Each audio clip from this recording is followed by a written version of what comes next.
What is going on, people? Hope you're having a great day. So the Galaxy S23 Ultra, this phone has actually been out for about a week now, but I actually got mine on the 15th.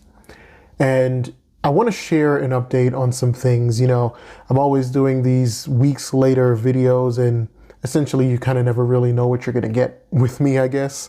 But I wanted to share some stuff with you all and just kind of the stuff that sticks out significantly. So let's get right into that. So the first thing I actually like about this phone is the design of the actual sides here.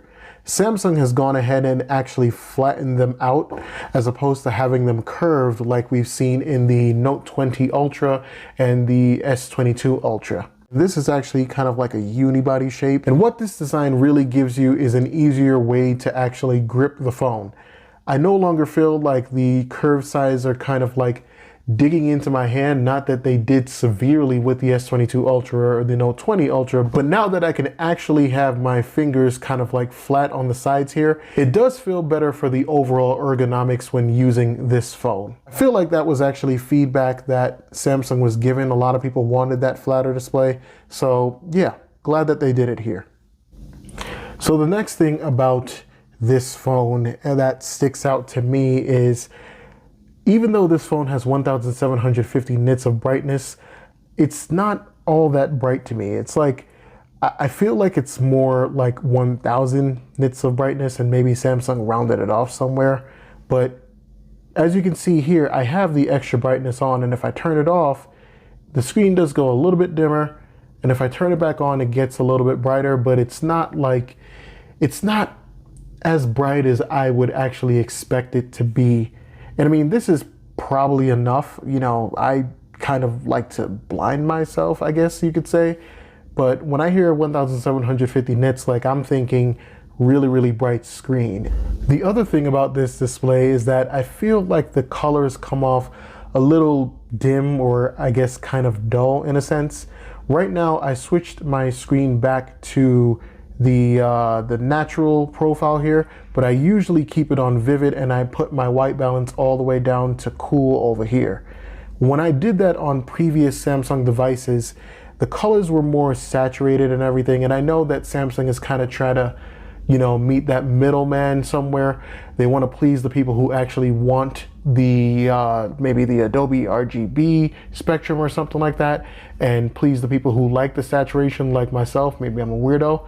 But yeah, I just feel like some of the colors come out a little bit dim on this display. Now, I guess when I'm saying this, I am kind of comparing it to my Fold 4 here. And honestly, it's like a give and take with both of these phones.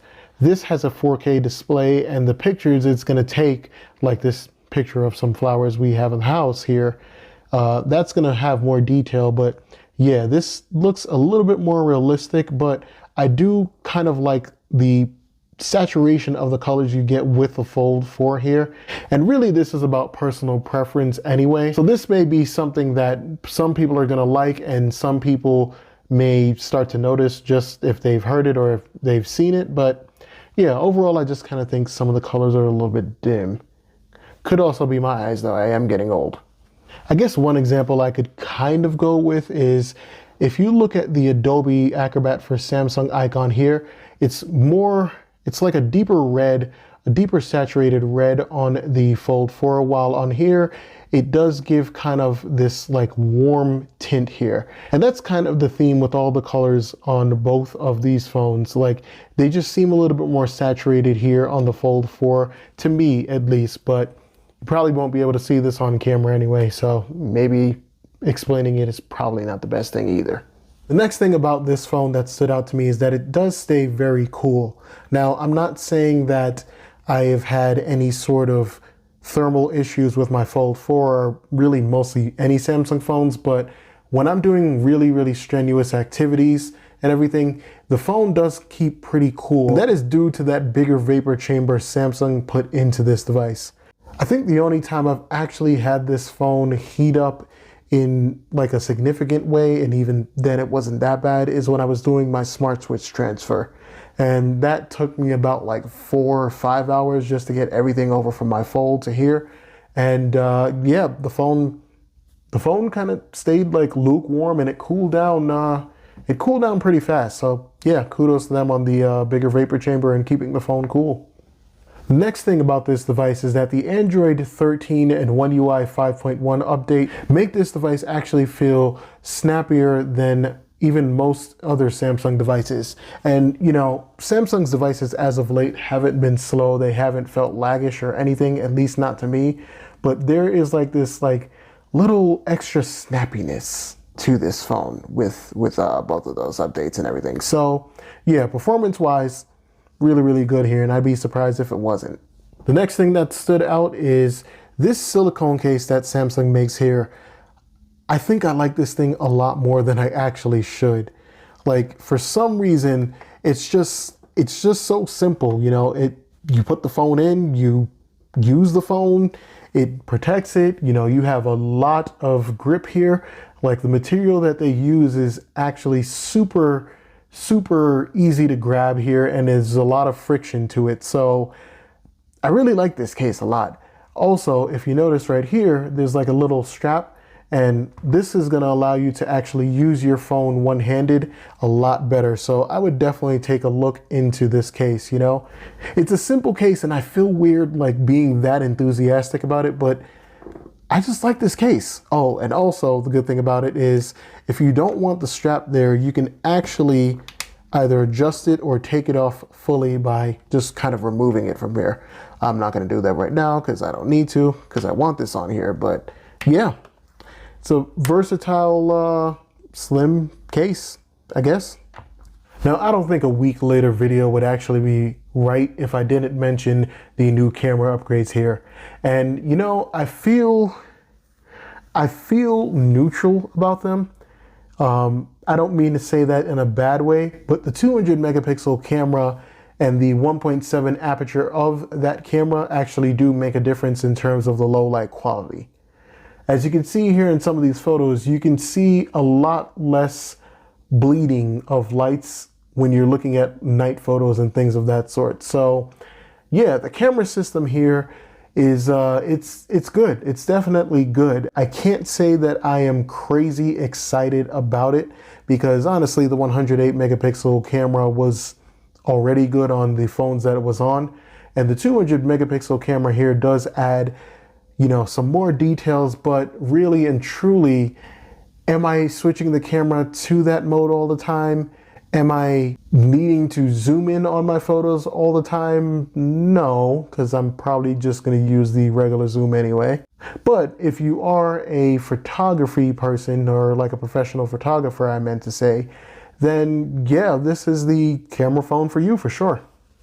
One UI 5.1 actually added a few things here, and they're really subtle upgrades mostly, but one of my favorite features, and this is simple as heck, let me not hype it up as much as I like it, but this little info screen right here, one of the most annoying things about this screen pre One UI 5.1 is that you kind of had to go to your picture, swipe up, look at the information here, hope that you get what you want without actually diving deep into it.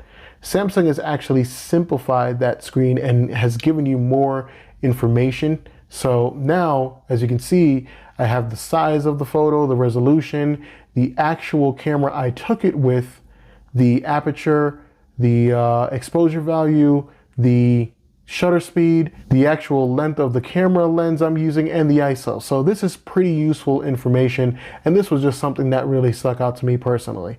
There are a lot more features, but yeah, that's the one that stuck out.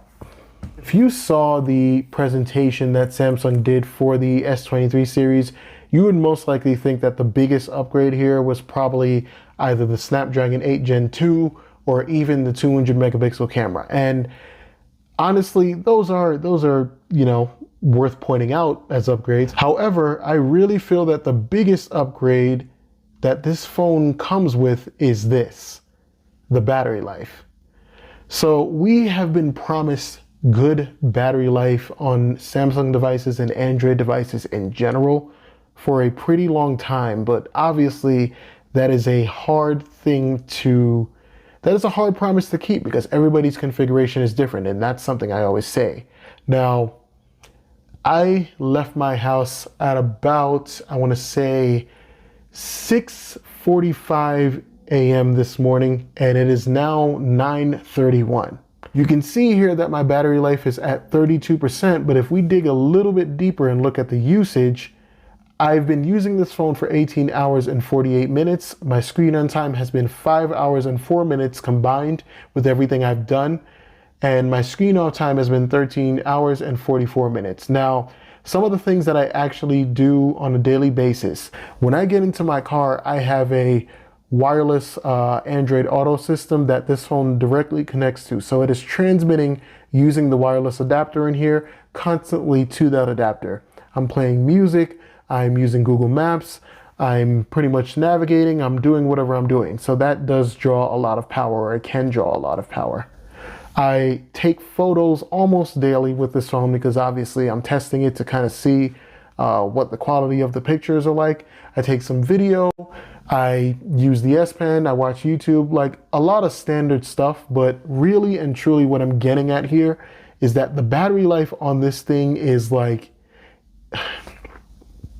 I want to say superb, but I'll be a little bit more level. The battery life on this thing is good.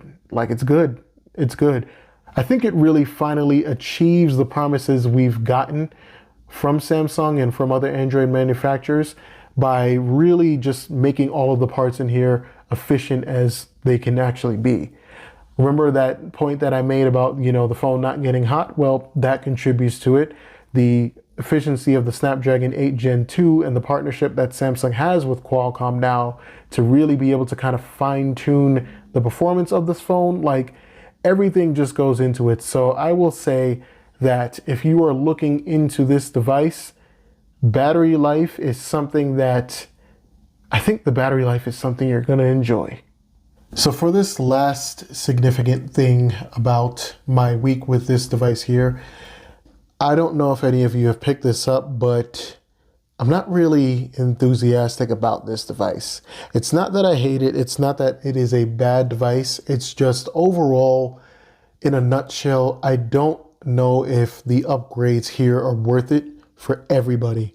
For someone who has the S22 Ultra and is upgrading to this device, I don't know if you really need a 200 megapixel camera.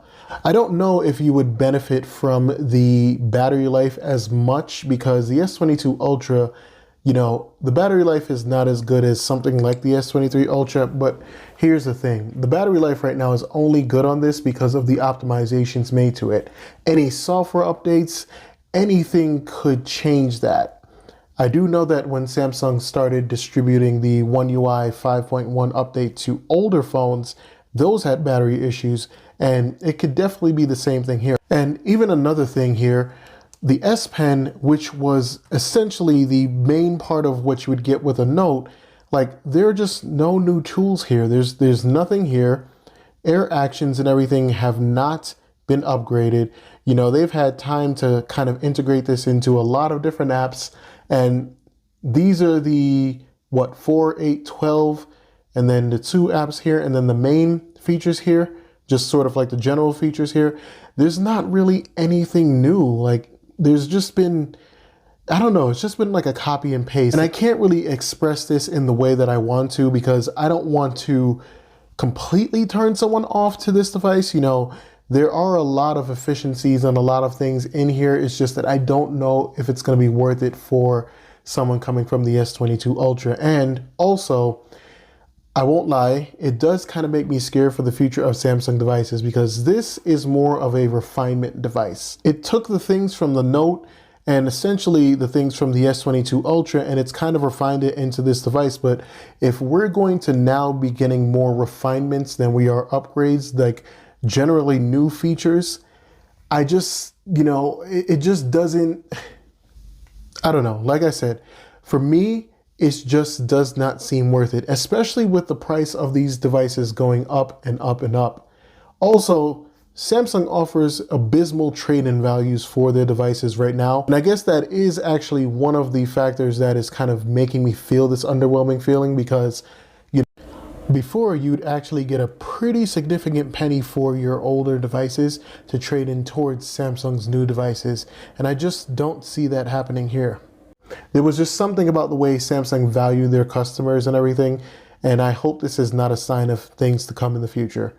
But overall, yeah, I just don't know if this is worth it. And that was a really big ramble, but hopefully it came off clear in some way, shape, or form. You can always ask clarifying questions. I will try to get back to you as soon as I can. But yes, I'm just mostly underwhelmed by this device, even though it is a good device. I just don't think it is for someone who has last year's device and even the Note 20 Ultra, to be honest. So that is pretty much it for my weeks later experience with this device. You know, I'm sorry if I burst a few bubbles or anything like that, but you all know that I like to be truthful about things. I would definitely tell you, if you're going to go out and you are looking at this device, go ahead and experience it for yourself. But personally, I just feel like I want something like truly new. Like, I want them to innovate with this kind of device still. And I know the candy bar form factor is kind of limiting, but I just don't know if Samsung's really trying. I guess that's what I'm saying. Of course, with the Fold series, and I am biased with this, I will admit that, there is this excitement I have with this device because it is imperfect, and it's kind of like starting all the magic over, the magic that you kind of were into with the Note series. And yeah, though this device is not as nearly spec'd as this device here, it just makes me excited to see what they do with this kind of form factor in the future, or just overall foldables and bendables in the future.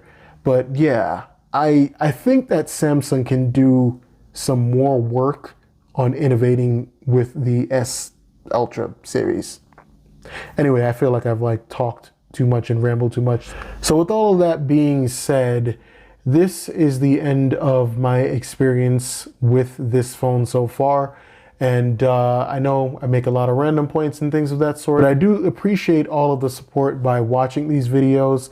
And I do always hope to, you know, be helpful in these videos. Maybe I wasn't this time around, but I'm not one to hide my feelings really at that point with tech, especially because, you know, we're buying these devices for tons of money and everything. So it's like, if we're not going to get something that's brand new, is it worth the cost? But anyway, with that being said, wherever you are in the world, have a great morning, have a great afternoon, a great evening, or a great night, and I will see you in the next video.